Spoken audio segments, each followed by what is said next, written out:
Cheers! Let's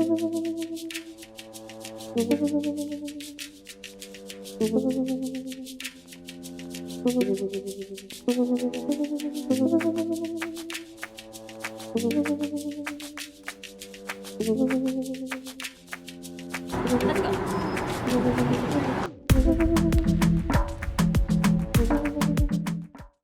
Okay, Mercy, so talk to me, girl. Hi. How are you? Long time no brunching. I know.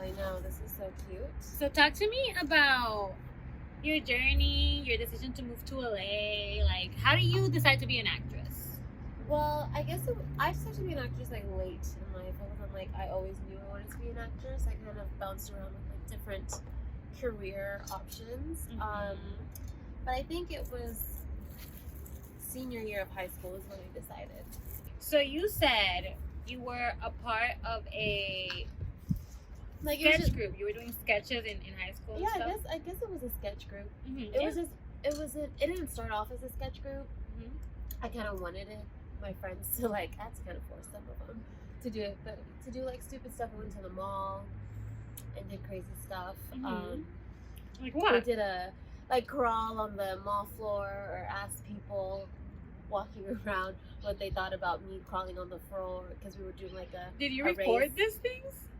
Is there I recordings did. of this? Yes. Oh my gosh, I Somewhere. want to see this. Somewhere deep in the blue. So you always had like an interest for Yeah. performing. Yeah, for performing. And I remember when I was a kid too, because I didn't really think that I could be an actress. It wasn't really a career option in my family. Mm-hmm. But I would always pretend I was in a soap opera, by myself. And you're in the mirror? No, just talking to the air. I would pretend it was a guy there. What do you mean, Joseph? So how long after that did you decide to move to LA? I wanted to move to LA when I was in high school with the group of friends that I was with. Not to all pursue a dream of YouTubing or anything, but just to move here to live here because we came here and visited. Yeah. But I didn't actually left or was able to leave 2 years after I graduated. So how was it telling your parents that you were gonna move here and pursue acting? It was really hard. I mean, all they heard was disappointment, really. Because they were just afraid because of all the things that they heard about Los Angeles, and they were just afraid that I would fall down a drug addict path. But yeah, I had to really convince them, and the only way to convince them is if I was going to a school out in California. So I found an acting school that was in time for fall, upcoming fall. And I applied, and then I auditioned, and I got in, and then moved to California. Here we are. Yeah, here I am. So that made you change your plan and go into creating and writing. Well, my plan never changed. I always feel like I'm an actress first, but I kind of fell into creating and then realized or realized that word. Sure, re-realized. We're making a word here. Re-realized. Re-realized my passion for creating as well, because I like the whole process of it all. We're watching the sunset here in LA. Well, we're seeing this beautiful sunset. Look at it. And look, go we're ahead. blessed. Cheers. Salud. So how was the experience when you arrived in LA? And the discovery of this whole business, how it works, and all that stuff? Because it's one thing is what you think, and once you come here and you see what it is, it's a whole nother experience. Oh, definitely. I came out here optimistic, and then my roommates found a place before me, and the place wasn't they made it seem like the place was nicer than it really was. So when I first got to LA, excited off the plane, but also sad because I left my family. I was kind of really sad, and I left a warm, comfortable feeling than to come to LA and leave that all behind and just start all over again with no idea what the heck was in front of you. Adulting, for real. I know people don't hate people saying adulting, but it's what it is. Yeah, Like, no, really. all of a sudden, you're at your house with your mom and everything's cool, and then all of a sudden you have to be on your own, figure it out. It's scary. It was scary.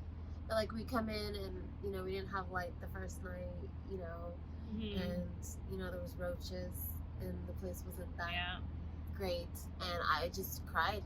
I cried my first night in LA. And then after that, you know, a couple of weeks went by, then my mom came down for orientation, you know, for college, and then I get hit by a car while crossing the street to go pick up my mom from the airport. Oh my god. Sorry.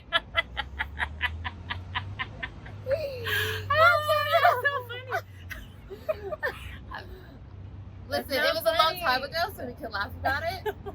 You know, I'm alive. So, fast forward to, I decided to drop out of AMDA because, you know, it was expensive. It was. Yeah, it's expensive. Yeah. So, you know, then my parents, I was in school, got cut off. Oh, wow. Yeah, you know, not like aggressively cut off, but pretty much cut off. So, you know, I had to find a job, and then I wasn't able to focus on my career because I was focusing on surviving in LA, pretty much, until I was blessed with another job that I was able to really start creating and investing in my career and investing in myself. How was the working experience once you moved out here, finding an agent or a manager, start moving with everything? What was the biggest shock you learned once you started going out to auditions and learning the business? Yes. So I guess for me, the business part was the part that I learned, the part that I didn't really think about coming out here, because I honestly didn't have any knowledge of how I was going to make it, you know, or how I was going to get an agent, or how the industry worked. Like, I was naive. I didn't know how the industry worked at all.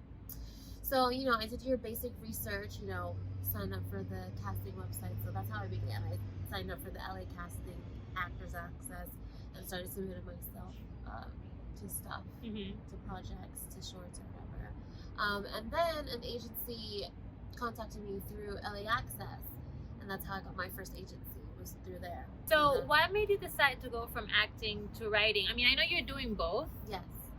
But I feel like there's always a moment that marks a person's life that decides to go into telling their own stories, especially if you've been doing it on this side of the business, like if you've been doing acting or modeling, or when you decide to go on the behind the camera aspect of it, there's always like an anecdote, I feel like. Yeah. Do you have one? I guess it was when like my friend that I moved out here with, we thought of an idea to like make a show. And I guess for me, it was like, I didn't think it was possible, I guess is why I wasn't really creating. I forgot that I did that in high school, you know, because I took classes in video tech, and it was like a structured thing, and I had friends, I was in school, so I forgot that I did that, and I forgot that I knew how to create. So when, I don't know when it was, but I remember they were saying, you know, you have to kind of make your own stuff, make your own content nowadays to be seen, to, you know, show how you want to be casted, because I feel like the way people would cast me is not the way I see myself.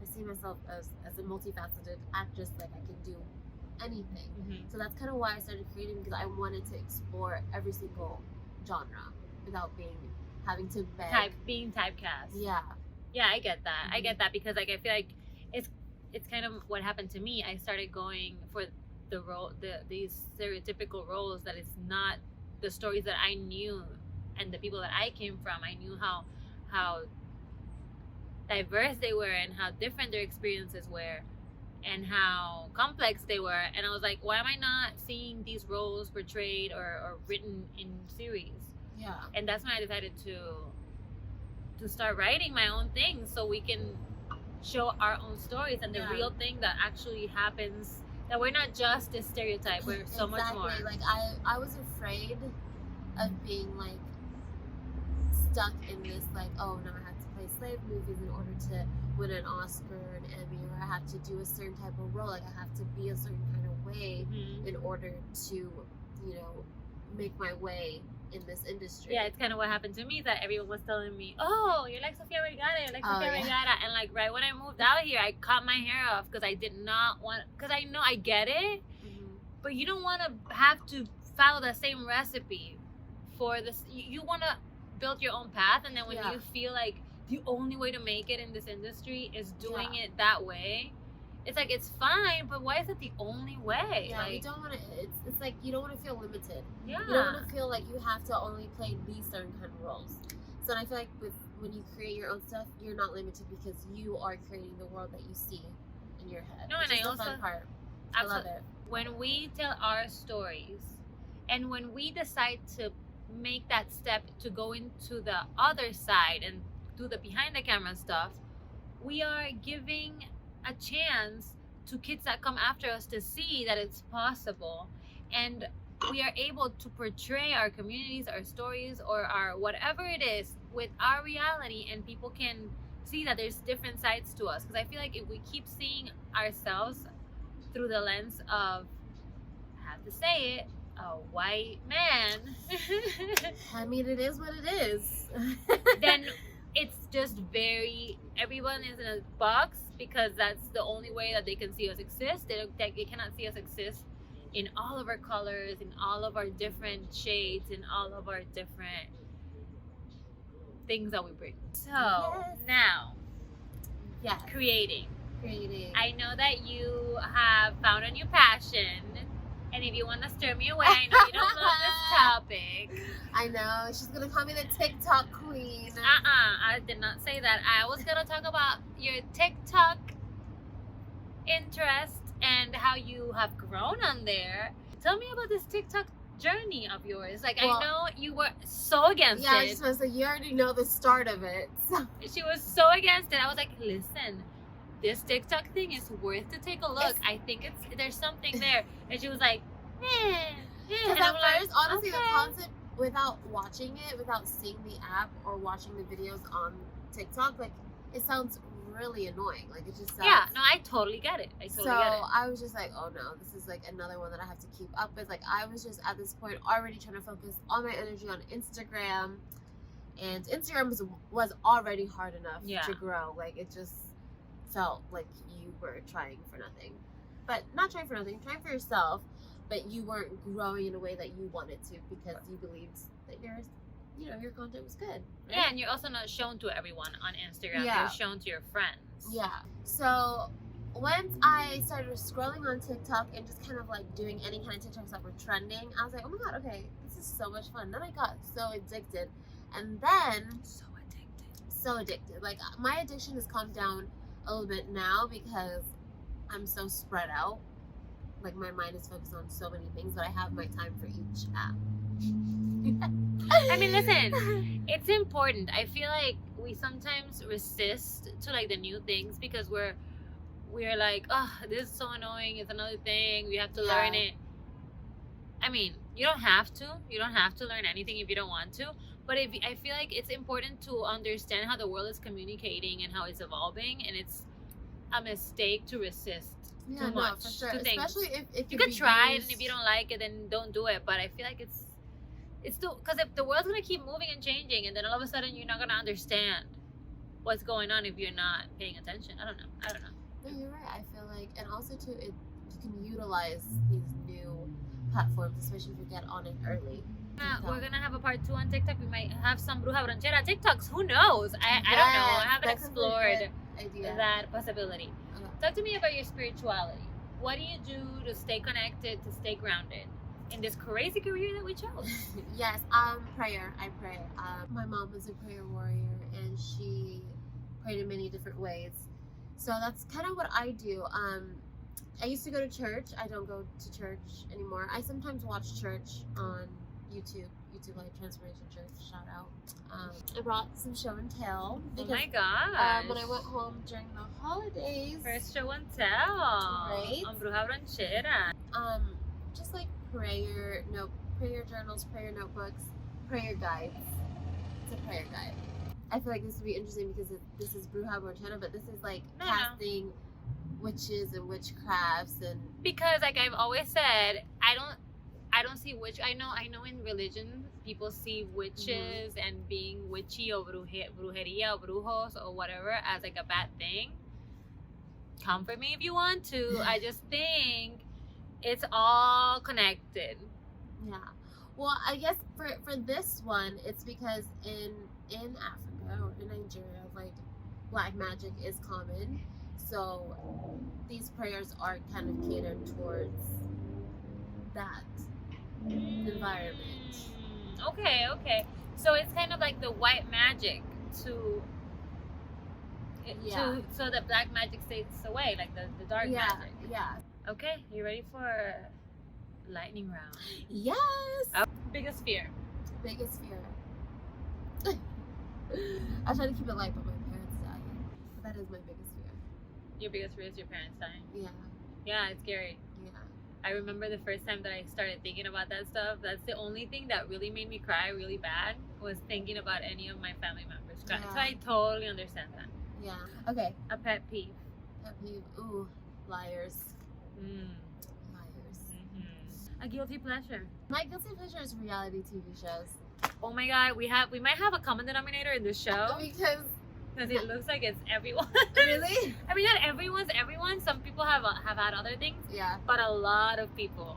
It's because it's so reality bad, TV. but it's so good. First celebrity crush. Ooh, Chad Michael Murray. I know. Because I was a big Do you know I was in a movie that he was in? Really? I was a stand-in. Oh. But was it him? Yeah, Chad Michael Murray. Yeah. Okay, go to karaoke song. we're Is this funny because we're big karaoke's? Like when there wasn't quarantine, or when we weren't in a pandemic, we would karaoke every week almost. Yeah. Pretty much. I want to say Spice Girls. Is it? It's always good. It's a crowd pleaser for sure. Pop or sip. Puff it away. All right. If you had to choose between acting, filmmaking, or creating or content creating. Oh. Mm-hmm. Acting. Okay. Cool. That's beautiful. Comedy or thrillers?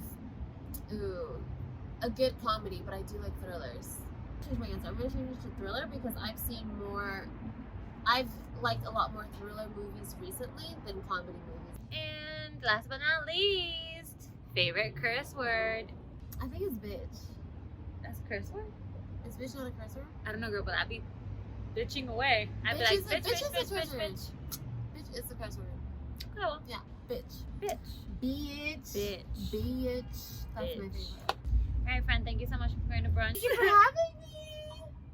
Okay, are we allowed to hug? Yeah, she's my bubble. Yeah. She's in my bubble. We're in the same bubble. That's why we're together, not on Zoom. We don't have any more. Next time. Oh. I guess that means, well, the cops are here. Do So we a gotta go.